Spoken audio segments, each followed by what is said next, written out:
the logistics can be provided at the facilities and how the DHOs, the district health authorities can make it available. Then communicating with the doctor who sent the prescription if there are things that are in doubt. So this is something which you can do with the doctors who are associated with your pharmacies and the doctors also. So it's not something that we are only doing in isolation with pharmacists. We are also engaging doctors, and these messages are also being given to doctors that what are the right ways to, because we also need to understand that once the doctor passes out, it is only the decrees and the CMEs through which the doctors get additional information about TB or update information about TB. So it's important that we keep updating through various channels, the doctors as well as pharmacists. So these are some roles which we see for the pharmacists, and the project intends to work with the pharmacists to improve the knowledge as well as implementation of these roles by pharmacists. Yeah, the next slide, please. So together with TBPS, what all has been done amongst the pharmacists. So we have done some research. We also do some awareness campaigns. We are preparing some learning modules, some CPD learning modules, and we will try to make those modules more interactive as well as shorter, so that people can access them, and we can impart them in the shortest duration, which is acceptable as well as I'll say preferable by the practitioners as well as pharmacists. And then there is another thing which we plan, and you will be seeing it very soon, is a presumptive TB referral system. You may hear me using this language of presumptive TB because over a period of time the suspect word has gone out of the vocabulary, and we are becoming more patient friendly, and we can say that more empathetic towards patient. So the language being used more prevalently nowadays is presumptive TB rather than suspected TB. So when I say research, we seek preliminary data on attitudes, behavior, knowledge, practice, and involvement of pharmaceutical workers in TB control. I'll be talking more about what we found when we did this research. Increasing the knowledge and concern regarding TB through awareness campaigns and learning modules, CPD, another initiative. Facilitating pharmacists to be able to refer the presumptive TB cases, and involving pharmacies in TB health service network in the area, another important area. So it's not only about you individually providing some services to the patients. It has to be a complete net or a network of providers as well as pharmacists, so that the patient, whenever approaches a private provider, does not fall out of the net of the services and gets the best services every time and always.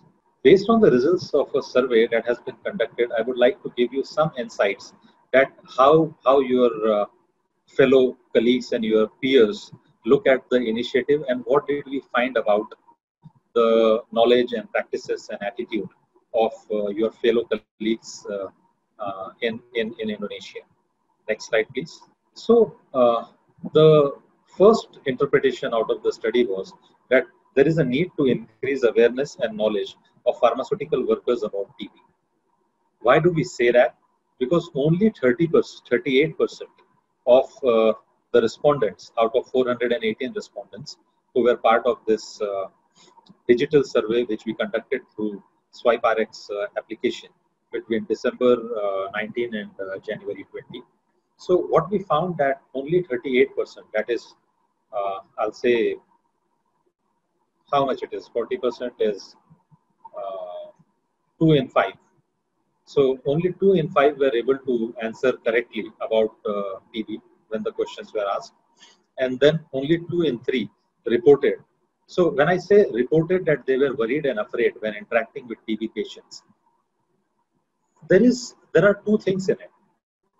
Either there is stigma or there is fear of not being able to provide appropriate services. And then we tried to address these issues with our awareness campaign. But we saw that almost 40% were quite comfortable and we're being confident of providing, of interacting with TB patients and providing services to TB patients. And when we asked that whether you will prefer to refer patients suspected of having TB to a laboratory or healthcare, almost 9 out of 10 said that yes, they would prefer to refer the patients, the presumptive TB patients, to healthcare facilities for diagnosis. And another thing which we tried to find out, because now in this era of COVID-19 pandemic, we understand more and more the importance of digital interventions to provide support as well as services for TB. And TB is in a unique situation, I'll say, because it deals with the same system. TB and COVID-19 are both respiratory diseases. The services, when people approach the services, they may have the same type of symptom of having cough, having fever, and having difficulty in breathing, those type of symptoms. So if these are connected, we can provide better services and for TB as well as COVID-19. But when I talk about this pandemic, I talk about the interventions which have gone into the digital health space, and these interventions are something which will have long-standing effect on the health care services, the way the healthcare services are provided. So what we found was that 88% of the respondents had internet access at their workplace. So it is quite encouraging that internet-based services can be implemented. 81% said that yes, they can use their cell phone while working. So even this is encouraging. And almost, so if you see, it is in the range of 4 out of 5. So 4 out of 5 were having internet access, were able to use their cell phone while working, and they were also willing to refer TB suspects, even though they don't receive incentives. This is another important area which during the project life we would like to. So the awareness campaign, most of you would have seen and been a part of this awareness campaign, which was aimed at providing information on prevention and control of TB infection. And we had many infographics which were prepared, and we used the same platform of SwipeRx to implement this awareness campaign. And the platform also uses social media platforms such as Facebook and Instagram for reaching out to the maximum people. So providing information on prevention and control of TB infection. There was another thing which was distributing the role of pharmaceutical workers in becoming agents of change for TB control in their environment. This is another important thing I would like to emphasize on, that you being a part of community, being the first point of contact, you can bring about the change at the earliest. A change in behavior can be brought out approach without prescription.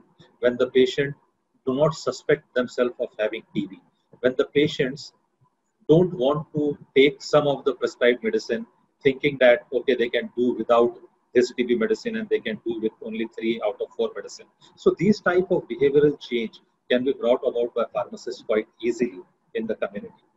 And then providing basic information about TB through visual products. So in this, as I said, this awareness campaign, it succeeded in reaching more than 14,000 pharmaceutical workers. And all sort of likes, comments, shares, and views were calculated. And this was quite an encouraging feedback on the awareness campaign. So as I said that one of the interventions with the USAID, TBPS, and pharmacists will be the learning module, which we are preparing. And this learning module is something which we are targeting for increasing the knowledge of workers, as well as improving the access of pharmaceutical personnel to information and training on TB. Most of the time, information is available, but whether that information is authentic is a big question in this era of internet and Google. So having a platform for authentic information and having it easily accessible in a form that you can take an action on it will be one of the major objectives of this learning module. And again, we think that SwipeRx and which is IAI's platform also will be one of the best platforms to